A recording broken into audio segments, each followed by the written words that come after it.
Hi, my name's Paul Morgan. I'm a university student at the University of New England in Australia, studying psychology. And today we're going to be talking about overcoming a fear of heights, also called acrophobia.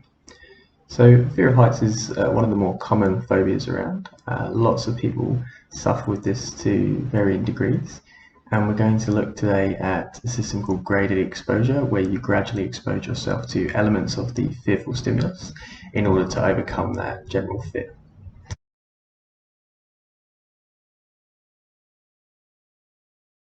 So, step one in overcoming the fear is really approaching the fear and understanding why you are scared of this in the first place and what it is about it that makes you so fearful.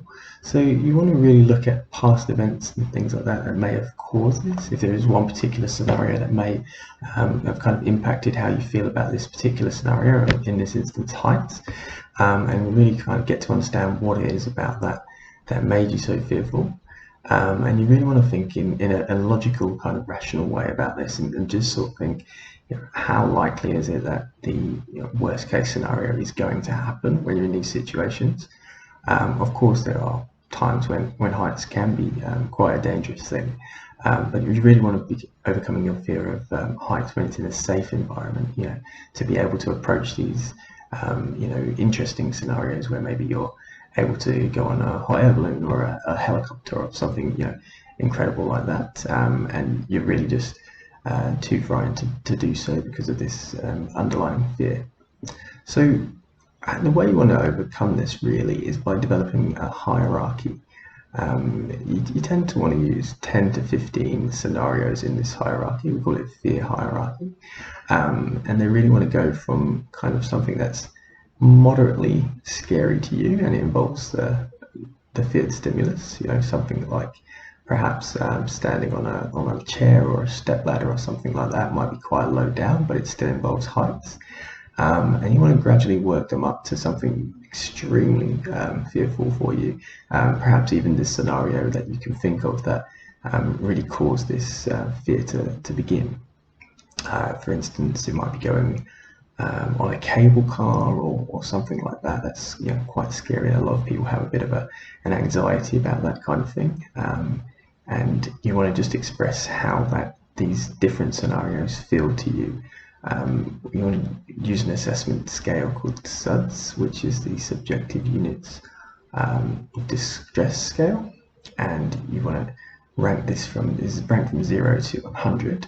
So 0 being something that's quite comfortable for you, you don't feel particularly distressed, all the way up to 100 where perhaps you can't even function at that level.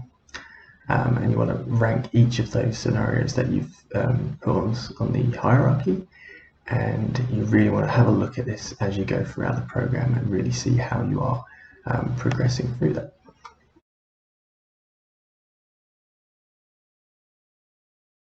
Okay, now's the really important and perhaps really scary bit for you, but not to worry.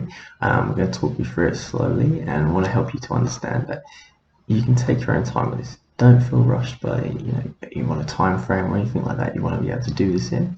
It's nice to have those goals, but just understand that this is something you need to gradually work through. And if you do these things correct, you're going to get to the end of this and feel a lot better about this fearful stimulus. And you should be able to face the most fearful on that fear hierarchy head on. So good luck with this, and we'll try and talk you through it.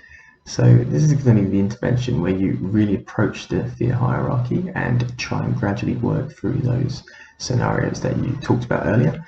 You're going to really want to work through them with a partner or someone that's perhaps quite close with you and understands you quite well and can help you to get through these scenarios, and they might need to understand how you react in these situations so they can really help you in the best way possible. What you really want from them is some positive reinforcement. It's very essential to this kind of graded exposure training, where they give you positive feedback as you achieve these goals, and it really helps you to gain that sense of achievement as you work through and feel like you are making progress, no matter how fast or slow that might be. The other thing that your partner can really do that will help to get you through these scenarios is modeling. It's essentially where they're just doing the scenario before you do it. The fact that you can see someone successfully doing that makes you feel like you can achieve that, and it makes it a lot more attainable. You know, just saying I'm going to go and climb up this 20-foot ladder is much more scary than when you watch someone do it and you think, yeah, that's achievable. Now I can do that.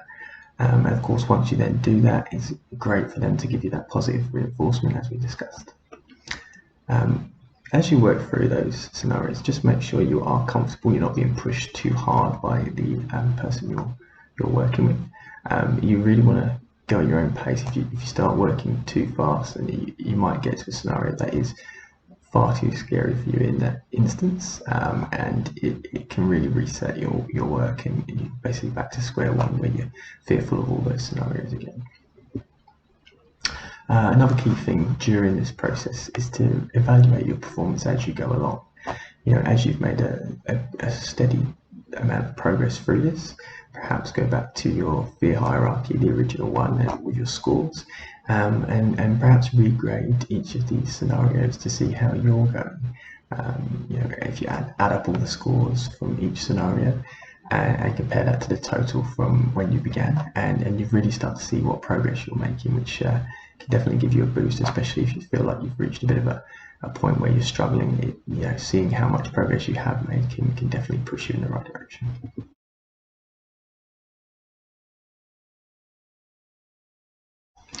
Okay, so once you've gone through all the elements on your fear hierarchy and gradually worked your way through them, and you feel like you have achieved what you're set out to achieve in terms of getting over your fear of heights, and you're no longer avoiding the scenario where heights are involved, which you perhaps were doing quite often before. You're now able to face these head on, and perhaps even enjoy experiences where heights are involved.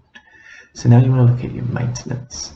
This is where you have achieved this and you're really going over experiences where heights are involved, just to kind of top up how you're able to cope with those scenarios. You know, perhaps if you don't do it for a long time, you can gradually get back to square one where you're really uncomfortable with it. Getting yourself used to it normalizes the experience and makes it more part of your general psyche, where you're able to approach these scenarios without that fear sneaking back into it. When you're doing this, try and relax. You know, you have achieved these things before. You know, you can perhaps think back to when you did achieve this, when you were going through your fear hierarchy, and that should help you to feel more comfortable in doing this again. So that's pretty much it from today. Good luck with everything, and like I said, really take your time and gradually work through these, and by the end of this, you should have overcome your fear of heights. Good luck.